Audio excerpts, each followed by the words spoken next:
আরে juicy tasty mutton খাবো না তা কি হয়? এইরকম মাটন, তাও আবার হলুদ ছাড়া, জাস্ট কালারটা দেখেছো? দেখতেই হবে, চোখ দাঁড়িয়ে যাবে দেখো। তার জন্য কিছুই না, নিয়েছি মাটন 400 গ্রাম, খুব ভালো করে পরিষ্কার করে নিয়েছি। দেন ওভেনের মধ্যে একটা হাঁড়ি বসিয়ে তাতে দিয়ে দিলাম তেল, তেজপাতা, গরম মশলা মানে দারুচিনি, লবঙ্গ, এলাচ।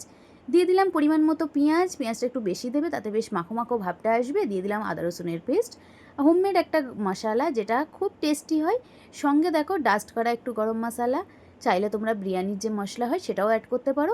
তো খুব ভালো করে কষিয়ে নেওয়ার পর মাটনটা দিয়ে আবারও বেশ কিছুক্ষণ একটু কষিয়ে নিতে হবে। কিছুক্ষণ কষিয়ে নেওয়ার পর মাটনের গন্ধটা চেড়ে যাবে, তখন এর মধ্যে অ্যাড করে দাও টক দই।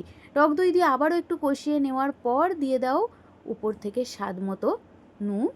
আর কিছুক্ষণ ফোটার জন্য অপেক্ষা করো। 2-4টে চিনির দানা দিলেও দিতে পারো, তাতেও একটা স্বাদ আসে। জাস্ট কালার দেখেছো? দেখেই জিভে জল আসবে।